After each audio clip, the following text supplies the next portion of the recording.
حضرات، آج ذوالحجہ کی 25 تاریخ ہے اور ہمارے ہاں کچھ تاریخوں کا جو اختلاف ہے اس کی روح سے ہو سکتا ہے کہ 26 ہو۔ آج سے 1384 برس قبل تقریباً آج کے دن حضرت عمر فاروق رضی اللہ تعالی عنہ پر قاتلانہ حملہ ہوا تھا، اس لیے کہ بعض روایات میں 26 ذی الحجہ کا تعین ہوا ہے اور بعض میں الفاظ یہ آئے ہیں کہ ذوالحجہ کے 4 دن باقی تھے جس دن کے حضرت عمر رضی اللہ تعالی عنہ پر یہ قاتلانہ حملہ ہوا۔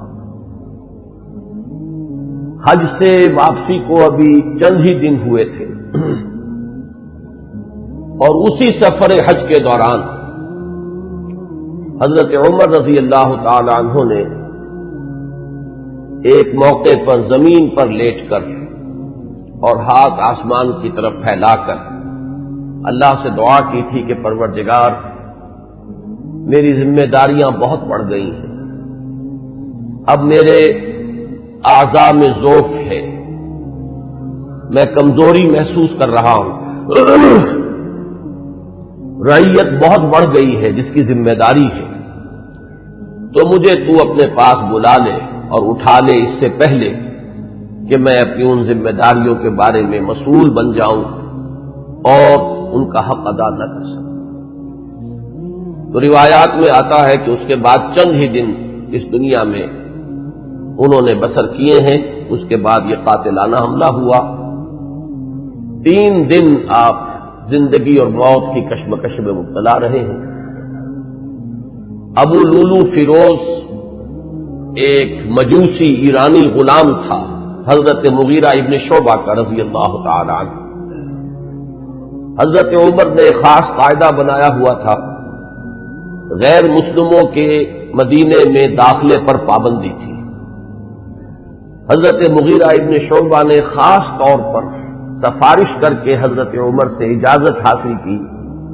ابو لولو فیروز کے لیے کہ اسے مدینے میں آ کر کام کرنے کی اجازت دی جائے، اس لیے کہ وہ بہت سے فنون سے واقف ہے۔ حضرت عمر نے اجازت دے دی۔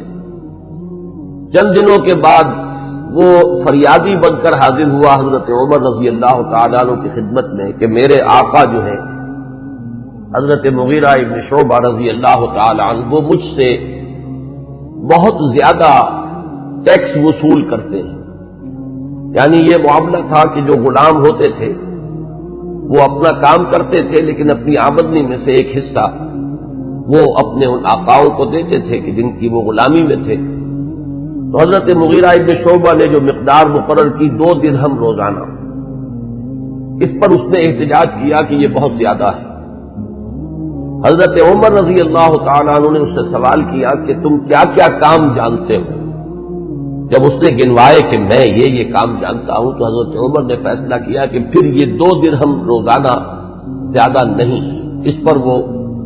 بہت غضبناک ہوا۔ حضرت عمر نے بھی اس سے ایک فرمائش کی کہ میرے لیے ایک ایسی چکی بنا دو جو ہوا سے چلتی ہو اور وہ آٹا پیسے۔ تو اس نے اسی غصے میں یہ کہا کہ ہاں، آپ کے لیے تو میں ایسی چکی بناؤں گا جس کی یاد رہتی دنیا تک باقی رہے۔ اس پر حضرت عمر نے جب وہ چلا گیا تو جو لوگ مجلس میں حاضر تھے ان سے آپ نے فرمایا کہ یہ شخص مجھے قتل کی دھمکی دے گیا ہے۔ لیکن نوٹ کیجئے کہ اسلام نے جو نظام دیا ہے نوع انسانی کو، وہ نظام جو محمد الرسول اللہ صلی اللہ علیہ وسلم نے عطا فرمایا، اور جیسا کہ میں نے بارہا عرض کیا ہے کہ اگر اس کو پوری طرح شباب میں دیکھنا ہو، للی ان بلوم جسے کہتے ہیں انگریزی میں، ایک پھول پوری طرح کھل گیا ہو، اگر وہ نظام اس کیفیت میں آپ دیکھنا چاہیں تو وہ در حقیقت خلافت عمر فاروق کا دور ہے رضی اللہ تعالی عنہ۔ وہ تمام خصائص، وہ تمام برکات جو اس نظام میں ہیں، نظام عدل اجتماعی، وہ اپنے نقطۂ عروج پر نظر آتے ہیں حضرت عمر فاروق رضی اللہ تعالی عنہ کے عہد خلافت میں۔ اسی نظام کا ایک پہلو یہ بھی ہے کہ انسان طبعاً آزاد ہے، اس کی آزادی پر کوئی قدغن، کوئی بندش بغیر کسی ثبوت کے نہیں لگائی جا سکتی۔ خود حضور صلی اللہ علیہ وسلم کے زمانے کا ایک واقعہ ہے کہ کسی شخص کو، مدینے کے کسی شخص کو کسی شبہ میں گرفتار کیا گیا۔ حضور خطبہ دے رہے تھے کہ ایک شخص نے کھڑے ہو کر کہا کہ میرے پڑوسی کو کس جرم کی پاداش میں گرفتار کیا گیا۔ حضور نے اعراض فرمایا، اس کی بات کا نوٹس نہیں لیا، دوسری طرف آپ نے رخ کر لیا، وہ ادھر پھر آ گیا، اس نے پھر سوال کیا تو حضور نے فوراً حکم دیا کہ اس کو رہا کر دیا جائے۔ یعنی یہ کہ اگر کوئی ثبوت موجود نہیں ہے تو معلوم ہوا حضور صلی اللہ علیہ وسلم کے اس طرز عمل سے کہ پھر واقعتاً اس کو گرفتار رکھنا، اسیری میں رکھنا، محبوس رکھنا پھر یہ صحیح نہیں ہے، بلکہ اس کو رہا کر دیا جانا چاہیے۔ یہی معاملہ ہمیں نظر آتا ہے اپنی اس آخری تکمیلی شان میں کہ حضرت عمر یقین کے ساتھ یہ بات کہہ رہے ہیں کہ یہ شخص مجھے قتل کی دھمکی دے گیا ہے، اور عمر فاروق رضی اللہ تعالی عنہ کوئی عام انسان نہیں ہے۔ 10 برس سے زائد عرصہ ہو چکا ہے کہ اسلام کی چکی جو چل رہی ہے تو اس کے مرکز جو ہے، اس کے جیسے کہ میں نے مثال دی تھی کہ حضرت علی رضی اللہ تعالی عنہ نے جب ایک موقع پر فارس کے محاذ پر، ایران کے محاذ پر صورتحال کچھ مخدوش ہو گئی تھی تو حضرت عمر نے یہ ارادہ کیا تھا کہ وہ خود محاذ پر جائیں اور مسلمان افواج کی کمان خود کریں، تو حضرت علی نے مخالفت کی تھی اور انہوں نے مشورہ دیا تھا اور یہ الفاظ فرمائے تھے کہ آپ کا اپنی جگہ سے ہل جانا یہ تو پورے اس نظام کے درہم برہم کرنے کا سبب بن سکتا ہے، اور یہی تشبیہ دی تھی کہ چکی اسی وقت تک چلتی ہے جبکہ اس کی وہ کلی اپنی جگہ پر قائم رہے، تو آپ کی مثال تو اس پورے نظام کے لیے اس کلی کسی ہے۔ تو 10 برس تک وہ چکی جو ہے گھوم رہی تھی اسی شخصیت کے گرد، اور کتنے فتوحات کا دائرہ کہاں سے کہاں تک پہنچا تھا، اتنی بڑی کوئی سلطنت اس سے پہلے تاریخ انسانی میں کبھی وجود ہی میں نہیں آئی تھی، لیکن یہ کہ اس کے باوجود کہ اتنی عظیم سلطنت کے ذمہ دار ترین فرد ہیں حضرت عمر، میں حاکم کا لفظ استعمال نہیں کرنا چاہتا اس لیے کہ یہ لفظ بھی ہمارے اس نظام عدل اجتماعی کے ساتھ مناسبت نہیں رکھتا، نہ وہ حاکم تھے نہ حکمران تھے، وہ تو سید القوم خادمہم کی کامل مثال جو ہو سکتی ہے وہ حضرت عمر فاروق ہے رضی اللہ تعالی عنہ، لیکن یہ کہ اس نظام کی ذمہ دار ترین شخصیت ہے حضرت عمر، لیکن انہوں نے اپنے حفاظت کا کوئی اہتمام نہیں کیا، کوئی باڈی گارڈ کا انتظام نہیں کیا، دوسری طرف یہ کہ اس شخص کو قید نہیں کیا، اسے مدینے سے شہر بدر نہیں کیا، بلکہ یہ کہ چونکہ یقین ہے اس بات پر کہ زندگی اور موت اللہ کے ہاتھ میں ہے، لہذا وہ ہمیں نظر آتا ہے کہ ایک طرف توکل اس کی یہ شان ہے، دوسری طرف فراست کا یہ عالم ہے کہ اس کے اس جملے کی بات آپ نے پالی ہے کہ یہ مجھے قتل کی دھمکی دے گیا ہے، تیسری طرف اسلامی نظام میں لوگوں کی آزادی کا جو عالم ہے وہ نمایاں ہو رہا ہے، ایک ایسے شخص کو جس کے بارے میں شک ہے اس کو گرفتار نہیں کیا جا رہا، اس کے خلاف کوئی تعلیمی کارروائی نہیں ہو رہی، بہرحال اس شخص نے چند ہی دن کے بعد فجر کی نماز جب حضرت عمر فاروق ادا کرنے کے لیے آگے بڑھے ہیں اور آپ نے نیت باندھی، یہ شخص پہلی صف میں موجود تھا اور اس کا خنجر جو ہے 2 دھاری خنجر، دونوں طرف اس کے جو ہے وہ دھار تھی، اس کو اس نے حضرت عمر رضی اللہ تعالی عنہ پر جو وار کیے تو 6 وار حضرت عمر پر اس نے پے بپے کیے، حضرت عمر گر گئے رضی اللہ تعالی عنہ۔ حضرت عبد الرحمن ابن عوف نے مختصر ترین صورتوں کے ساتھ پھر وہ نماز فجر ادا کروائی۔ نماز کا یہ عالم ہے کہ یہ نہیں ہوا کہ وہ درہم برہم ہو گیا ہو نظام، لیکن یہ کہ چونکہ جیسے کہ میں ابھی یہ لفظ استعمال کر رہا تھا کہ اس وقت جو وہ نظام مملکت تھا یا نظام حکومت تھا اس میں مرکزی حیثیت حضرت عمر فاروق کی تھی رضی اللہ تعالی عنہ، اسی طرح اسلام کے نظام میں یہ اقامت صلاۃ ہے کہ اس کی وہی اہمیت ہے کہ اگرچہ حضرت عمر فاروق زخمی ہو گئے، گر گئے، لیکن جماعت کا نظام تو درہم برہم نہیں ہوا ہے، نماز ادا کی گئی ہے 2 رکعتیں جو ہیں مختصر ترین قرات کے ساتھ، پھر لوگوں نے اس کو پکڑنے کی کوشش کی ہے تو اس نے مزید وار کر کے 13 افراد کو اور زخمی کیا۔ ایک شخص جب اس طریقے سے بکھرا ہوا ہو اور دوسرے لوگ تیار نہ ہو تو صورتحال سمجھ میں آتی ہے۔ ان میں سے 6 حضرات جو ہے وہ شہید ہو گئے۔ معاملہ صرف حضرت عمر کا نہیں، پکڑنے کی جب کوششیں ہر طرح سے ناکام ہو گئی تو کسی عراقی شخص کے بارے میں آتا ہے کہ اس نے کوئی کپڑا کمبل وغیرہ اس کے اوپر ڈالا ہے، تب وہ قابو میں آیا ہے، لیکن پھر اس نے فوراً خودکشی کر لی۔ حضرت عمر رضی اللہ تعالیٰ عنہ نے سوال کیا، جیسے ہی آپ اس قابل ہوئے کہ سوال کر سکیں کہ میرا قاتل کون ہے، جب بتایا گیا کہ وہی ابو لولو فیروز ہے تو آپ نے اللہ کا شکر ادا کیا کہ اللہ کا شکر ہے کہ میرا قاتل کوئی مسلمان نہیں ہے، یعنی جو بات کے 12-13 برس بعد ہونے والی تھی۔ حضرت عثمان رضی اللہ تعالیٰ عنہ کے قاتلین وہ جو بھی آپ انہیں کہیں نام نہاد مسلمان تھے، کلمہ گو تھے، وہ محمد الرسول اللہ صلی اللہ علیہ وسلم کا کلمہ پڑھنے والے تھے، کلمہ شہادت کو انہوں نے اپنے لیے ڈھال بنایا تھا۔ اس سے جو فتنہ شروع ہوا ہے جس کو میں اس سے پہلے بیان کر چکا ہوں کہ الفتنۃ الکبریٰ، سب سے بڑا فتنہ جو ہے وہ حضرت عثمان رضی اللہ تعالیٰ عنہ کی شہادت سے شروع ہوا ہے۔ اس سے پہلے یہ معاملہ اگرچہ حادثۃ الکبریٰ تو اسے آپ کہہ سکتے ہیں، بہت بڑا حادثہ ہے، لیکن یہ ہے کہ اس سے کسی فتنے کا آغاز نہیں ہوا، بلکہ یہ کہ اس کے بعد بھی وہ چکی اسی طرح چلتی رہی۔ کم و بیش 10 برس ہے حضرت عثمان رضی اللہ تعالیٰ عنہ کے عہد خلافت کے کہ وہ بھی اسی شان کے حامل ہے، وہی یکجہتی ہے، وہی امن و امان ہے، اسی طرح فتوحات کا سلسلہ جاری ہے۔ انقلاب محمدی علی صاحب الصلاۃ والسلام کا سیلاب جو ہے وہ بڑھ رہا ہے اسی شان سے، جو میں نے بارہا آپ کو سنایا ہے اقبال کا یہ مصرع کہ تھمتا نہ تھا کسی سے سیل رواں ہمارا، تو کم و بیش 10 برس اس کے بعد یہ کیفیت جاری رہی ہے، تو اس سے کسی بڑے فتنے کا آغاز نہیں ہوا۔ حضرت عمر رضی اللہ تعالیٰ عنہ پر یہ قاتلانہ حملہ ہوا ہے 26 یا یہ کہ 25، 26، 27 ان میں سے کوئی تاریخ ہوگی،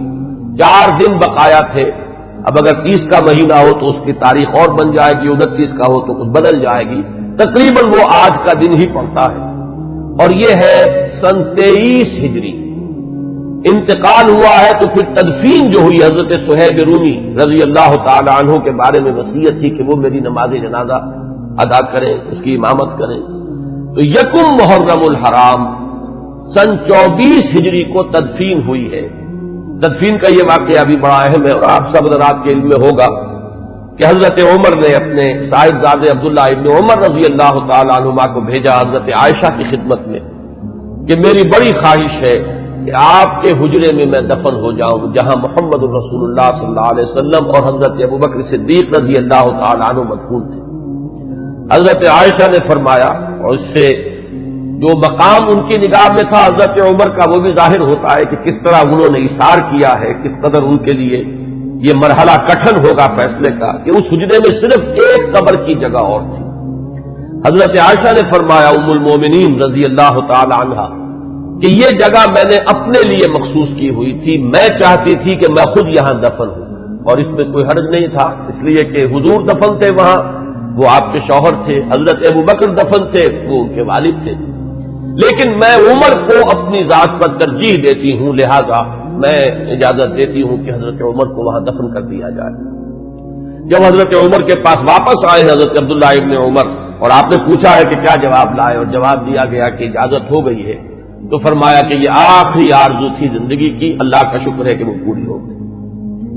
یہ جو حادثہ فاجعہ ہے، جہاں تک اس کے تاریخی پس منظر کا تعلق ہے وہ میں نے بارہا بیان کیا ہے، اور وہ در حقیقت سمجھ میں آتا ہے فلسفہ انقلاب کی روشنی میں۔ اگر فلسفہ انقلاب سامنے ہو تو یہ تمام واقعات جو ہے آئسولیٹڈ ایونٹس کی حیثیت سے پھر سامنے نہیں آتے، علیحدہ علیحدہ واقعات اور حوادث نہیں ہے، بلکہ یہ کہ ان کے مابین ایک ربط جو ہے وہ سامنے آ جاتا ہے۔ یہی فرق ہے تاریخ اور فلسفہ تاریخ میں۔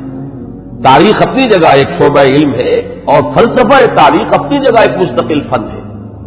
تاریخ میں واقعات جو ہے وہ پیش نظر ہوتے ہیں، اور فلسفہ تاریخ جو ہے وہ ان واقعات کا پس منظر، ان کے اسباب و علل، ان کے عواقب و نتائج، پھر ان کے مابین ربط اور تعلق جو ہے وہ ان کو تلاش کرتا ہے۔ ظاہر بات ہے کہ اس دنیا میں جو حوادث رونما ہوتے ہیں، جو واقعات ہیں، کوئی نہ کوئی ان کے اسباب کا سلسلہ ہوتا ہے، کہ جیسے آپ کو معلوم ہے کہ فساد خون ہے، فساد خون تو پھوڑا کہیں ادھر نکل آیا، کہیں ادھر نکل آیا، کہیں ٹانگ پہ نکل آیا، کہیں بازو پر نکل آیا، تو وہ علیحدہ علیحدہ پھوڑے نظر آتے ہیں. لیکن یہ کہ ایک طبیب جانتا ہے کہ در حقیقت یہ ایک ہی مرض ہے جس کا کہ یہ ظہور ہو رہا ہے، سبب ایک ہے، یہ سلسلہ اندر جو ہے جڑا ہوا ہے.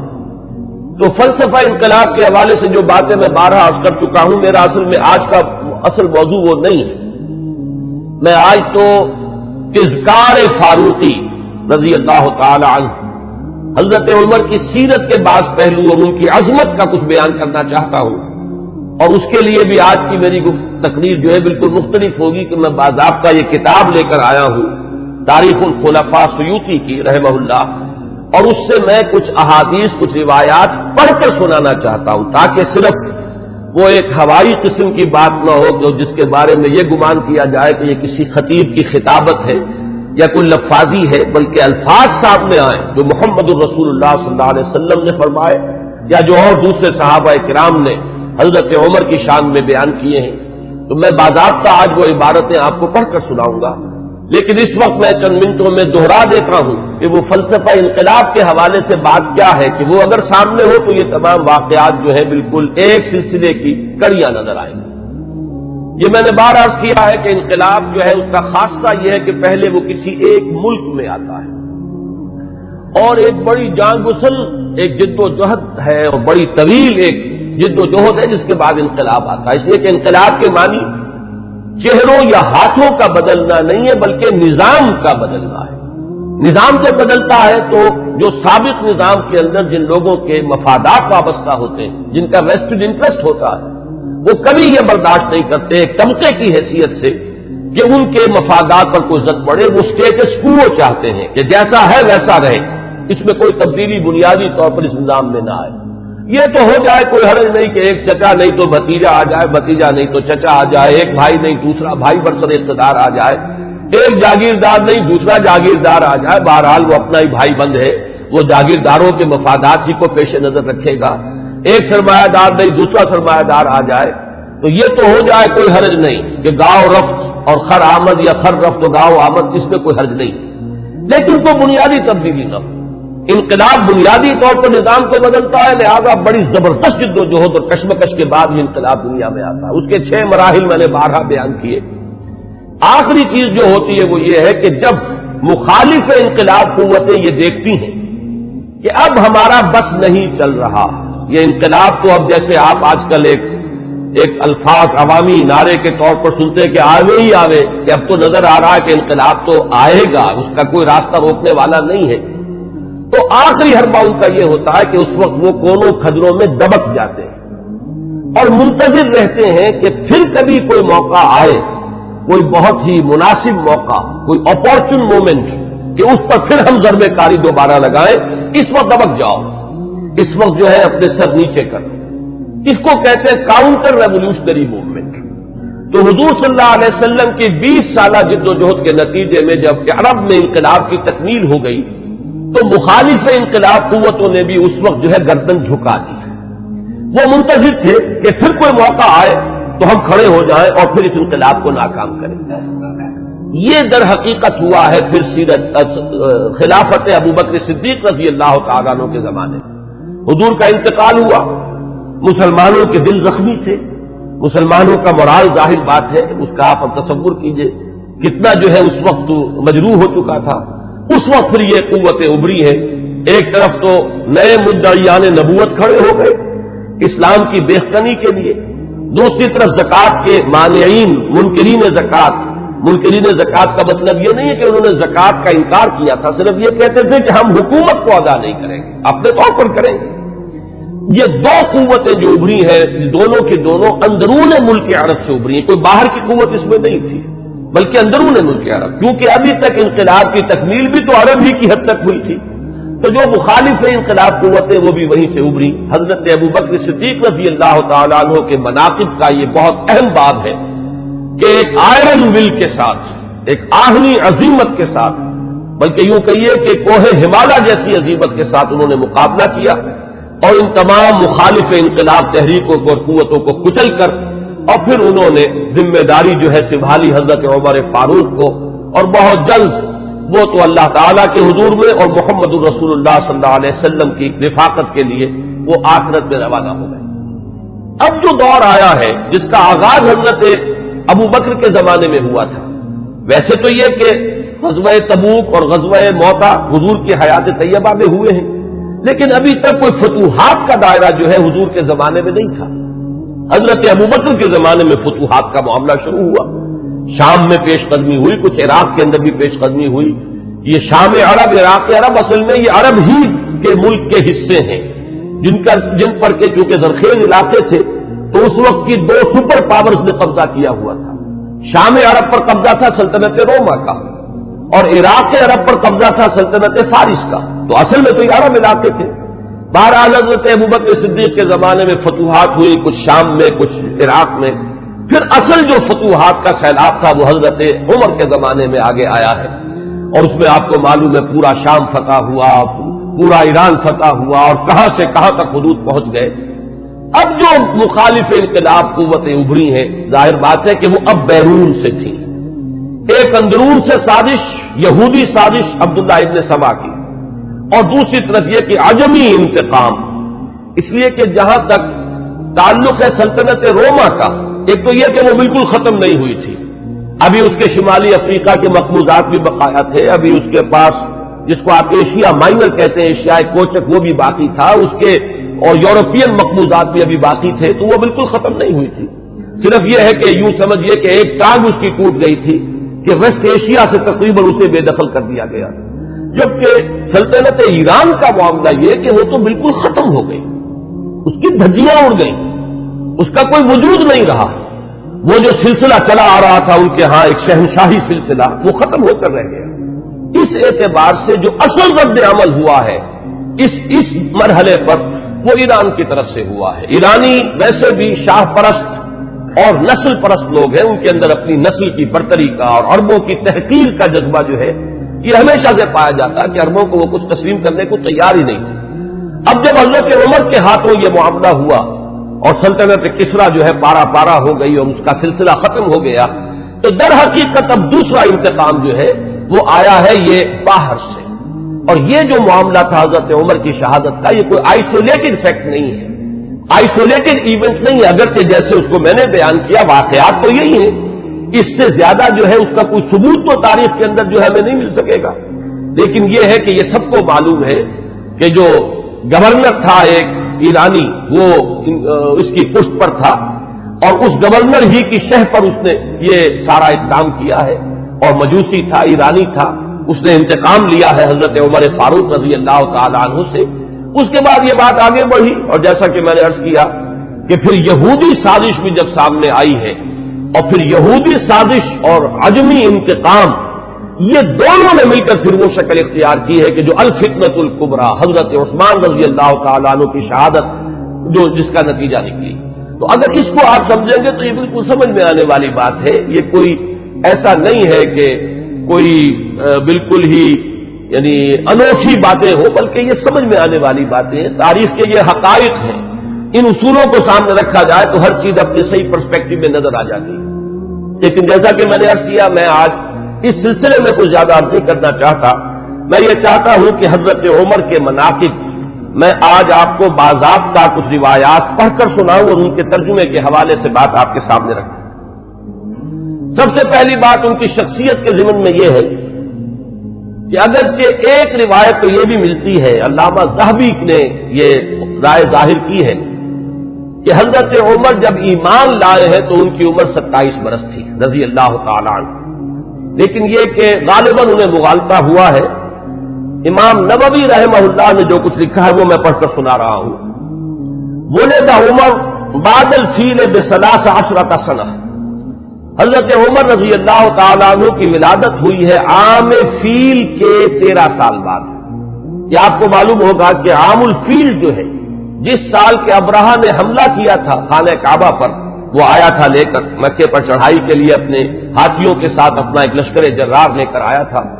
اسی سال حضور کی ولادت باسعادت ہوئی۔ 13 برس بعد حضرت عمر کی ولادت ہے، گویا کہ جب آفتاب نبوت طلوع ہوا ہے، یعنی جب کہ وحی کا آغاز ہوا ہے، تو حضرت عمر رضی اللہ تعالیٰ عنہ کی عمر 27 برس تھی۔ اور چھٹے سال، اس پہ بالکل اتفاق ہے کہ چھٹے سال نبوت میں، یعنی جبکہ حضور صلی اللہ علیہ وسلم کو آغاز وحی کو آپ پر 6 برس ہو چکے تھے، اس سال یہ ایمان لائے، اس میں کسی اختلاف کی گنجائش نہیں ہے، بلکہ یہ کہ حضرت حمزہ رضی اللہ تعالیٰ عنہ کا بھی کیونکہ سال ایمان لانے کا سال وہی ہے، لہذا اس میں ذرا سا مجھے آج تحقیق کرنی پڑی تو معلوم ہوا کہ حضرت حمزہ پہلے ایمان لائے ہیں، حضرت عمر بعد میں۔ فرق جو ہے وہ صرف 3 دن کا ہے، حضرت حمزہ 3 دن قبل ایمان لائے ہیں اور حضرت عمر رضی اللہ تعالی عنہ یہ 3 دن کے بعد ایمان لائے ہیں۔ تو جس وقت وہ ایمان لائے ہیں اس کا مطلب یہ ہے کہ 33 برس عمر تھی حضرت عمر رضی اللہ تعالی عنہ کی، اور جب آپ کا انتقال ہوا ہے، شہادت ہوئی ہے، تو 63 برس عمر تھی، اور یہ وہی عمر ہے جس میں کہ حضور صلی اللہ علیہ وسلم کا انتقال ہوا اور حضرت ابوبکر کا انتقال ہوا۔ یعنی جو قرب اور اعتبارات سے ہے، صاحبین کو، شیخین کو، جو بھی آپ انہیں کہیں، حضرت ابوبکر حضرت عمر رضی اللہ تعالی عنہما، ان دونوں کی جو مشابہتیں حضور کے ساتھ ہیں وہ اس پہلو سے بھی ہے کہ اس دنیاوی زندگی جو ہے اس کا کی وہی مقدار ہے، اتنے ہی عرصے حضور اس دنیا میں رہے ہیں، اس حیات دنیاوی میں، اور اتنے ہی عرصے حضرت ابوبکر اور حضرت عمر رضی اللہ تعالی عنہما۔ اس کے بعد چند الفاظ جو امام نبوی کے ہیں وہ میں آپ کو پڑھ کر سنا رہا ہوں۔ وَكَانَ مِنْ أَشْرَافِ قُرَيْشِ،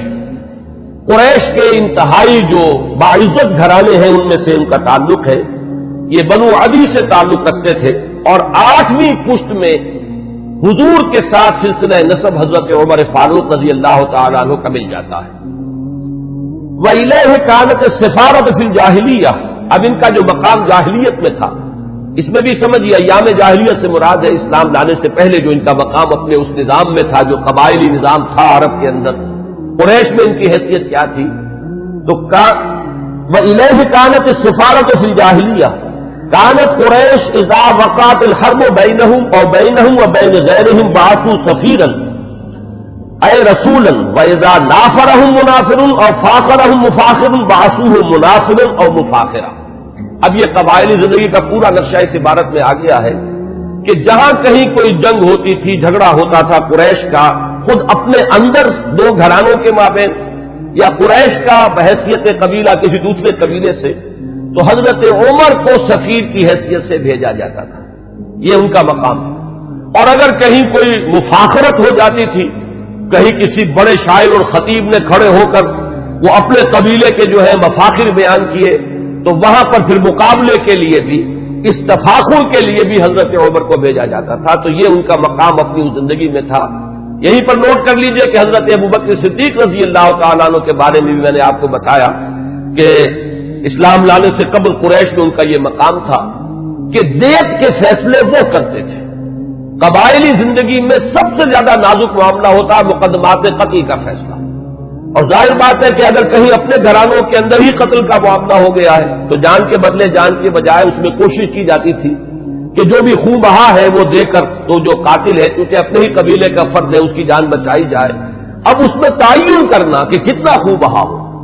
یہ کام جو ہے حضرت ابوبکر رضی اللہ تعالیٰ عنہ کے سپرد تھا، تو اس سے بھی اندازہ ہوتا ہے کہ ان کا مقام اپنے اس نظام میں جو پہلے سے قائم تھا وہ کیا تھا۔ بالکل اسی طرح کا معاملہ جو ہے وہ حضرت عمر رضی اللہ تعالیٰ عنہ کا۔ حضرت عمر کے اسلام کے بارے میں بہت سی روایات آپ نے سنی ہوں گی، اور میں بھی پہلے کئی مرتبہ بیان کر چکا ہوں۔ میں نے جو اس دور میں مزید مطالعہ کیا تو معلوم ہوا کہ بعض روایات اور بھی ہیں کہ جس سے یہ اندازہ ہوتا ہے کہ جو ان کی ہمشیرہ اور بہنوئی حضرت فاطمہ بنت خطاب اور حضرت سعید ابن زید رضی اللہ تعالی عنہما، ان کے ساتھ جو واقعہ ہوا، اندازہ ایسا ہوتا ہے کہ وہ در حقیقت وہ آخری ضرب تھی جو حضرت عمر کے دل پر لگی ہے۔ اس سے پہلے بھی بعض مواقع پر کچھ ایسے ان کے ساتھ واقعات پیش آ چکے تھے کہ جس سے ان کے دل کے اندر ایک کشمکش جو ہے وہ شروع ہو چکی تھی۔ مثلا بعض روایات میں آتا ہے کہ ایک مرتبہ حضور صلی اللہ علیہ وسلم جب آ رہے تھے خانہ کعبہ کی طرف تو حضرت عمر نے بھی پیچھا کیا، اور وہ مخالفانہ انداز میں پیچھا کیا، لیکن حضور پہلے پہنچ چکے تھے، آپ نے نماز کے لیے نیت باندھ لی تھی، تو اب حضرت عمر جو ہے خاموشی سے سنتے رہے قرآن مجید، اور اس کا ان کے دل پر ایک اثر ہوا۔ انہوں نے اپنے دل میں کہا کہ یہ شخص بہت بڑا شاعر ہے۔ واقعہ یہ کہ یہ کلام جو یہ پڑھ رہا ہے اس وقت یہ تو بہت ہی اعلیٰ کلام ہے، بہت اونچا کلام ہے۔ تو معلوم یہ ہوا کہ کہیں نہ کہیں وہ جو ہے بیج وہ پڑ رہا تھا۔ اسی طرح ایک رات کے وقت ایسا ہوا ہے کہ حضرت عمر کی کسی ہمشیرہ کو وہ ولادت کا مرحلہ درپیش تھا، تو کسی دائی وغیرہ کی تلاش کے لیے وہ نکلے ہیں رات کو۔ اس وقت انہوں نے دیکھا کہ حضور اور آپ کے ساتھ چند اور لوگ ہیں جو کھڑے ہیں اور نماز پڑھ رہے ہیں، تو خانہ کعبہ کے پردوں میں چھپ کر آپ نے پھر حضرت عمر نے اس وقت وہ سنا کہ یہ کیا پڑھ رہے ہیں، اور اس سے بھی ان کا کہنا یہ ہے کہ میرے دل کے اندر ایک کشمکش شروع ہو چکی تھی۔ یہ بات جو ہے نفسیاتی اعتبار سے سمجھ میں آتی ہے۔ بسا اوقات ایسا ہوتا ہے کہ ایک شخص کے اوپر ایک کسی حقیقت کا انکشاف ہو رہا ہے تدریجاً، لیکن ابھی وہ جو پچھلی عصبیتیں ہیں، اپنے آبائی عقائد یا اپنے آبائی دین کے ساتھ جو ایک جذباتی تعلق ہے،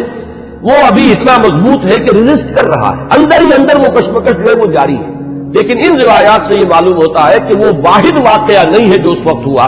بلکہ یہ کشمکش ہو رہی تھی۔ وہ آخری بات جو ہے جسے میں تشبیہ کہا کرتا ہوں کہ غبارے کو پھاڑنے والی چیز جو ہے وہ تو وہی واقعہ ہے کہ جو حضرت فاطمہ کے ساتھ یعنی ان کے ہمشیرہ کے ساتھ پیش آیا ہے، ان کے اور ان کے بہنوئی اور بہن کے مابین، کہ حضرت عمر تو نکلے تھے فیصلہ کر کے کہ بس اب تلوار ننگی لے کر کہ حضور کا اب میں خاتمہ کر کے گھر واپس آؤں گا اور جو ہونا ہے ہو لے۔ لیکن یہ کہ یہ جو کلکل ہو رہی ہے اور یہ جھگڑا جو قریش کے اندر ہو گیا ہے، گھر گھر جو ہے فساد ہے، باپ بیٹے سے جدا ہو رہا ہے، بھائی بھائی سے کٹ گیا ہے، بیوی شوہر سے علیحدہ ہو رہی ہے، تو یہ فساد ہم کب تک برداشت کریں گے؟ تو جو اس فساد کا سبب ہے اس کو ختم کر دیا جائے، پھر دیکھا جائے گا جو ہوگا۔ یہ جو میں کہہ رہا ہوں جو دیکھا جائے گا جو ہوگا، اس میں بھی جب تک قبائلی پس منظر سامنے نہ ہو یہ بات سمجھ میں نہیں آئے گی کہ جو چیز انہیں روک نہیں تھی حضور کے خلاف اقدام کرنے پر قریش کو، کفار قریش کو، وہ یہی بات تھی کہ حضور کا جو گھرانہ ہے بنی ہاشم وہ حضور کے پشت پر تھا، اور قبائلی زندگی میں یہ ہوتا ہے کہ اب عقیدہ جو ہے بہرحال بنو ہاشم کے فرد ہے اور خاندان کی حمایت حاصل ہے۔ اگر حضور کے خلاف کوئی اقدام کرتے تو بنو ہاشم ان کی مدافعت میں اور ان کے ساتھ جو ہے میدان میں آ جائیں گے۔ نتیجہ یہ نکلے گا کہ قریش کے دو گھرانے آپس میں ٹکرا جائیں گے، یا قریش کے مابین جو ہے ان کے اپنے اندر جو ہے ایک کشمکش شروع ہو جائے گی۔ اور یہ چیز جو ہے جیسے کہ ایک عام محاورہ بھی ہے کہ house divided amongst itself can not stand, تو ہمیں جو مقام حاصل ہے پورے عرب میں، جو سیادت اور قیادت اور چودراہٹ ہماری چل رہی ہے، اگر ہم آپس میں لڑ پڑے تو پھر وہ ہماری قیادت اور سیادت جو ہے چودراہٹ وہ ختم ہو جائے گا۔ یہ روک تھا قریش، جو کفار قریش ہے ان کے راستے میں یہ رکاوٹ تھی کہ حضور کے خلاف کوئی اقدام نہیں کر رہے تھے۔ بالآخر حضرت عمر نے طے کیا اب جو ہو سو ہو، اب تو میں یہ کام کر کے رہوں گا۔ اس وقت وہ چلے ہیں، لیکن یہ کہ درمیان میں بعض روایات میں نام آتا حضرت حذیفہ رضی اللہ تعالی عنہ، اور غالباً یہ ابو سفیان کے بیٹے ہیں جو ایمان لا چکے تھے۔ حضرت عمر کو معلوم نہیں تھا۔ انہوں نے جب دیکھا کہ تیمور جو ہے بہت ہی اس وقت عمر کے بدلے ہوئے ہیں، پوچھا کیا معاملہ ہے؟ کہ میں جا رہا ہوں کہ آج تو بس فیصلہ چکا کے آؤں گا اور محمد کو میں قتل کر دوں گا صلی اللہ علیہ وسلم۔ انہوں نے بڑی حکمت سے کام لے کر رخ موڑ دیا کہ تم پہلے اپنے گھر کی خبر تو لو، تمہاری بہن اور تمہارے بہنوں ایمان لا چکے۔ اب جو جلال کا عالم ہوا ہوگا عمر کا رضی اللہ تعالیٰ عنہ، اس کا آپ اندازہ کیجئے، جس قدر غضبناک ہو کر وہ گئے ہیں اور دروازہ جو ہے وہ دھڑدھڑایا، تو وہ اندر اس وقت جو ہے حضرت خباب بن الارت آئے ہوئے تھے رضی اللہ تعالیٰ عنہ، اور وہ انہیں سورہ طٰہٰ ابھی نازل ہوئی تھی، تو میاں بیوی جو ہے حضرت سعید بن زید اور فاطمہ بنت خطاب جو ان کی زوجہ ہے حضرت سعید کی، انہیں وہ سورہ طٰہٰ پڑھا رہے تھے۔ تو اسی میں یہ پہنچ گیا، اندازہ ہو گیا عمر ہے، تو انہوں نے چھپایا حضرت خباب کو تو کہ ان کے تو آتے ہی شاید سر ہی قلم کر دے، میں تو پھر بھی بہن ہوں، اور یہ شوہر جو ہے نہ صرف یہ کہ بہنوئی ہے بلکہ چچا زاد بھائی ہے، اس لیے کہ حضرت عمر کے والد خطاب اور دادا نفیل ہی کے بیٹے تھے حضرت زید۔ میں حضرت اس لیے کہہ رہا ہوں اگرچہ وہ حضور پر وحی کے آغاز سے پہلے جو ہے ان کا انتقال ہو گیا، لیکن موحد کامل تھے وہ، اور ان کے بیٹے حضرت سعید، تو یہ چچا زاد بھائی ہیں آپس میں، تو چچا زاد بھائی بھی ہے بہنوئی بھی ہے، تو کچھ نہ کچھ پاس تو کرے گا۔ لیکن یہ کہ خباب بن الارت رضی اللہ تعالیٰ عنہ اس کا تو جو ہے سر قلم کر دیتے حضرت عمر۔ لیکن یہ کہ بہرحال اس کے بعد جو واقعہ وہ آپ نے اکثر نے سنا ہوگا، مارنا شروع کیا، بہنوئی کو مارا، لہو لہان کر دیا، بہن آئی ہے درمیان میں، اس کے ایک تھپڑ زور کا مارا ہے کہ پورا چہرہ جو ہے وہ خون سے آلودہ ہو گیا۔ اس حالت میں انہوں نے پھر جو ایک عظیمت کا اظہار کیا کہ عمر چاہے تم ہمیں جان سے مار دو، لیکن یہ کہ اب یہ دین جو ہم نے اختیار کیا ہے، جس حق کا دامن ہم نے تھاما ہے، اب ہم اسے اپنے ہاتھ سے دینے کے لیے تیار نہیں۔ اس وقت اصل میں وہ آخری ضرب جس کو میں کہتا ہوں، وہ آخری ضرب اس وقت لگی ہے حضرت عمر کے دل پر، اور انہوں نے پھر یہ پوچھا کہ کیا پڑھ رہے تھے، مجھے بتاؤ تم وہ کلام کون سا ہے۔ اب حضرت فاطمہ کی جرأت دیکھیے رضی اللہ تعالی عنہ، ان کا کہ نہیں تم نجس ہو، مشرک ہو، پہلے تم پاک ہو تب لا یمسہ الا المطہرون۔ ان روایات میں یہ الفاظ آئے ہیں کہ استدلال کیا ہے اسی آیت سے حضرت فاطمہ نے کہ یہ کلام وہ کلام ہے سورہ واقعہ میں جو آیات آئی ہیں کہ انہ لقرآن کریم فی کتاب مکنون لا یمسہ الا المطہرون، اسے ہاتھ نہیں لگا سکتے۔ تو وہ صحیفے تھے اور آگ سے تھے، کچھ جن پر لکھی ہوئی تھی سورہ طٰہٰ، انہوں نے غسل کیا اور پھر وہ جیسے جیسے پڑھتے گئے معلوم ہوا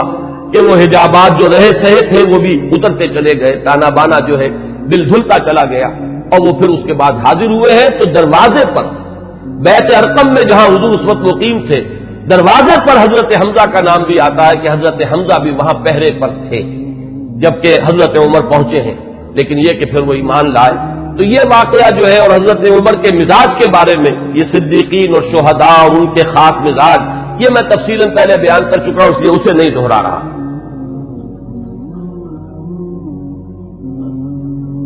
حضرت عمر کا جو مقام ہے صحابہ کرام میں، اس کے بارے میں علامہ سیوطی، بلکہ یہ کہ یہ علامہ نووی جو شارح ہیں مسلم شریف کے، ان کے الفاظ میں اب آپ کو سنا رہا ہوں۔ هو احد السابقین الاولین واحد العشرۃ المشہود لهم بالجنہ واحد الخلفاء الراشدین واحد اصحاب النبی علیہ الصلوۃ والسلام، اور آخری الفاظ اہم ترین ہیں واحد کبار علماء الصحابۃ والزہادہم۔ باقی چیزیں تو آپ کے علم میں ہیں، سابقون الاولون میں سے ہیں۔ اکثر کا اتفاق یہ ہے کہ حضرت عمر جس وقت ایمان لائے ہیں تو لگ بھگ 40 افراد اس وقت تک ایمان لا چکے تھے، لیکن بہرحال یہ سابقون الاولین میں ان کا شمار ہے۔ پھر یہ کہ 10 جن کے بارے میں کہ حضور نے صراحت کے ساتھ جنت کی بشارت دی ہے اس دنیا ہی میں، جنہیں ہم کہتے ہیں عشرہ مبشرہ، ان میں سے ایک ہے۔ پھر خلفائے راشدین میں ان کا شمار ہے بالاتفاق۔ اب اہل تشیع کا معاملہ میں اسے خارج کر رہا ہوں، لیکن یہ کہ اہل سنت کے نزدیک۔ پھر یہ کہ حضور صلی اللہ علیہ وسلم کے ساتھ جو رشتہ ہے، حضرت حفصہ رضی اللہ تعالی عنہا ام المومنین، یہ ان کی صاحبزادی ہے۔ آخری الفاظ ان کی طرف میں نے توجہ دلائی وہ کیا ہے کہ احد کبار علماء صحابت والزہادہم، دونوں اعتبارات سے کہ وہ صحابہ کرام میں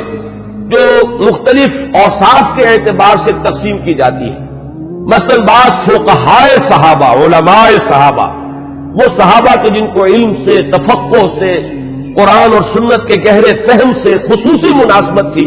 تو حضرت عمر رضی اللہ تعالیٰ عنہ کا شمار بھی انہی میں سے۔ اور زہادہم، سب سے زیادہ جو زاہد، زہد میں جن کا کہ یوں سمجھیے کہ آخری درجہ ہے، انتہائی سادگی سے زندگی بسر کرنا اور پیون لگے ہوئے کپڑے پہننا، حضور صلی اللہ علیہ وسلم کا نقشہ جو ہے جو مدنی زندگی میں ہمیں نظر آتا ہے، ابتدائی مکی دور جو ہے اس میں تو حضور صلی اللہ علیہ وسلم کے لیے خاصی آسائشیں تھی اللہ تعالیٰ نے جو پیدا کر دی تھی، اس لیے کہ حضرت خدیجہ رضی اللہ تعالیٰ عنہ سے شادی کے بعد سہولتیں تھیں، اس لیے کہ وہ بہت دولت مند مالدار خاتون تھی۔ لیکن مدنی دور میں جو اصل آپ کی یوں سمجھیے کہ دنیاوی، اگر اسے لفظ اقتدار سے ہم موسوم کریں تو دنیاوی اقتدار کا دور جو ہے آپ کا، وہ تو مدنی دور ہے اگر دنیا کے اعتبار سے اصطلاح کا استعمال کیا جائے، اگرچہ حضور صلی اللہ علیہ وسلم کے لیے لفظ مجھے موضوع معلوم نہیں ہوتا، لیکن اس وقت جو آپ نے فقر اختیاری جو ہے، جو اس کا ہمیں سیرت مطہرہ کے اندر جو ہے مظاہرہ ملتا ہے کہ آپ نے اپنے اختیار سے فقر اور درویشی کی زندگی اختیار کی، اس میں بتمام و کمال حضرت عمر فاروق اور حضرت ابوبکر صدیق رضی اللہ تعالی عنہما، یہ دونوں بھی بالکل عکس کامل نظر آتے ہیں حضور صلی اللہ علیہ وسلم کے اس صحبت کا۔ تو وہ صحابہ کرام میں سے علماء اور فقہاء میں بھی چوٹی کے جو ہے ان میں ان کا شمار ہے، حضرت علی ان میں ہے، حضرت عائشہ ان میں ہے، مختلف جو ہے یہ حضرات ہیں، ان میں حضرت عمر ہے۔ پھر زہاد میں بھی جو سب سے زیادہ فقراء صحابہ کا جو نقشہ تھا، حضرت عمر نے اپنے اختیار سے وہی نقشہ اپنی زندگی میں اختیار کیا۔ کل 539 کہ ان سے جو اجلہ صحابہ ہیں، جلیل القدر صحابہ، حضرت عثمان نے ان سے روایت کی، حضرت علی نے ان سے روایت کی، حضرت طلحہ نے ان سے روایت کی، سعد بن ابی وقاص نے ان سے روایت کی، عبد الرحمن بن عوف ان سے روایت کرنے والے ہیں، ابن مسعود، حضرت ابو ذر، عمرو بن عبسہ اور ان کے بیٹے خود حضرت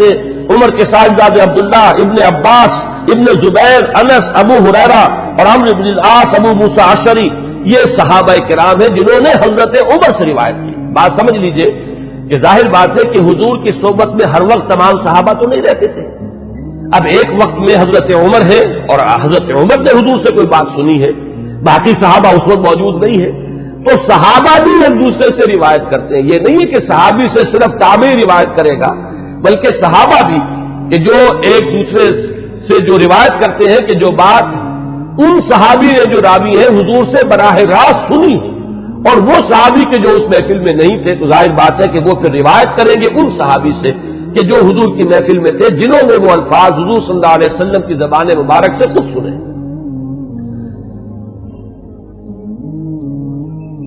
دو روایات اب میں آپ کو سنا رہا ہوں حضرت عمر کے اسلام کے ضمن میں جو حضور کی دعا منقول ہے۔ ایک دعا جو ہے اس میں مشہور ہے، عام طور پر حضرت عمر کے موضوع پر، سیرت کے موضوع پر جو تقریریں آپ نے سنی ہوگی ان میں آپ کی سننے میں آئی ہوگی، ایک دوسری ہے وہ بھی میں چاہتا ہوں کہ آج آپ سن لیں۔ پہلی روایت امام ترمذی رحمۃ اللہ علیہ لائے ہے اور اس کے راوی حضرت عبداللہ ابن عمر ہے رضی اللہ تعالی عنہما، ان النبی علیہ الصلوۃ والسلام قال، حضور صلی اللہ علیہ وسلم نے فرمایا، اللہم اعز الاسلام باحب هذین الرجلین الیک، بعمر بن الخطاب اور بابی جہل بن ہشام۔ اور اسی روایت کو طبرانی نے حضرت ابن مسعود اور حضرت انس رضی اللہ تعالی عنہما سے روایت کیا۔ گویا کہ یہ تین روایتیں ہیں، لیکن یہ کہ سند کے اعتبار سے جو امام ترمذی کی روایت ہے وہ چونکہ اونچی ہے لہذا متن اس کا دیا ہے، باقی یہ روایت جو ہے طبرانی لائے ہے حضرت عبداللہ ابن مسعود سے اور حضرت انس سے رضی اللہ تعالی عنہما کہ اے اللہ ان دو اشخاص میں سے جو تجھے محبوب ہو اس کے اسلام کے ذریعے سے اسلام کو عزت عطا فرما۔ کون ہے وہ دو اشخاص؟ حضرت عمر رضی اللہ تعالی عنہ، عمر بن الخطاب اور عمرو بن ہشام۔ ابو جہل اس کی اصل میں کنیت ہے، نام اس کا عمرو تھا، یہ عمر ہے وہ عمرو ہے۔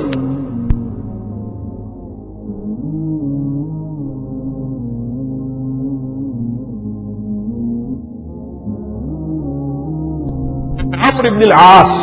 واو آئے گا اس میں لیکن وہ عمرو نہیں ہے بلکہ عمرو ہے، عمرو بن العاص، یہ عمرو بن ہشام تھا۔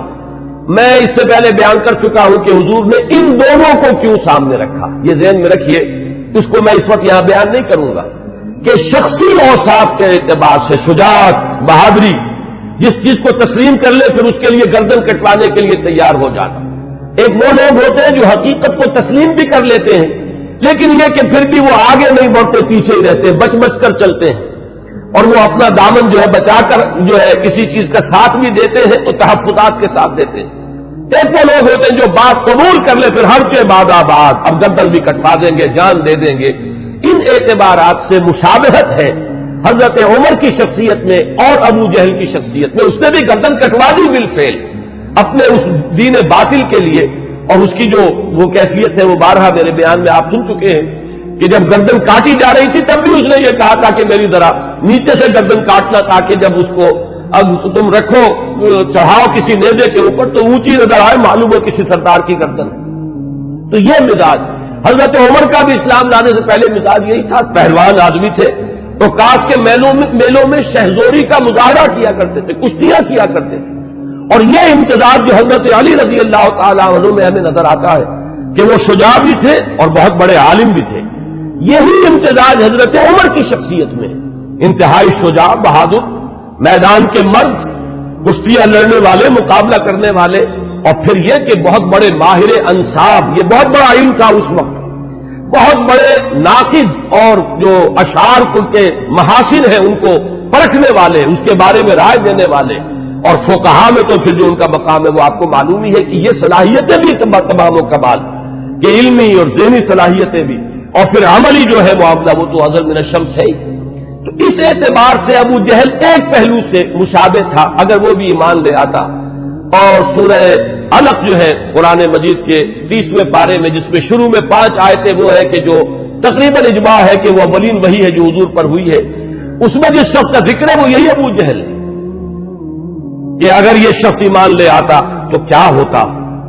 ارأیت ان کذب وتولی الم یعلم بان اللہ یری، یہ شخص جو ہے جو حضور صلی اللہ علیہ وسلم کی مخالفت میں کمر بستہ ہے، اگر یہی شخص کہیں اسلام لے آتا تو واقعہ یہ کہ وہ عمر ثانی ہوتا، پھر حضرت عمر رضی اللہ تعالیٰ عنہ کے انداز کی اس کی شخصیت بھی ہوتی.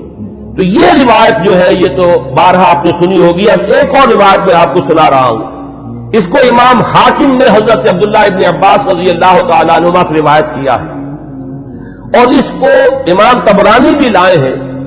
اپنی اوسط میں، تو وہ لائے ہیں حضرت ابو بکر سے روایت کر کے،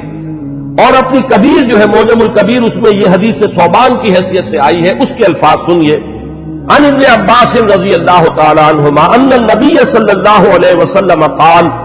اللہم اعز الاسلام بعمر بن الخطاب خاصتا. اس روایت میں ابو جہل کا نام نہیں ہے، بلکہ خاص طور پر گویا کہ حضرت عمر ہی کے لیے حضور صلی اللہ علیہ وسلم دعا فرمائی اور اللہ تعالیٰ نے قبول فرمائی. اسی لیے ہمارے ہاں علماء حضرت عمر کے لیے لفظ استعمال کیا کرتے مراد رسول، کہ جن کے لیے خاص طور پر حضور صلی اللہ علیہ وسلم نے دعا کی ہے اور اللہ تعالیٰ نے آپ کی دعا کو شرف قبول عطا فرمایا ہے اور حضرت عمر بن الخطاب کو ایمان کی توفیق عطا فرمائی. اب میں آپ کو کچھ تو وہ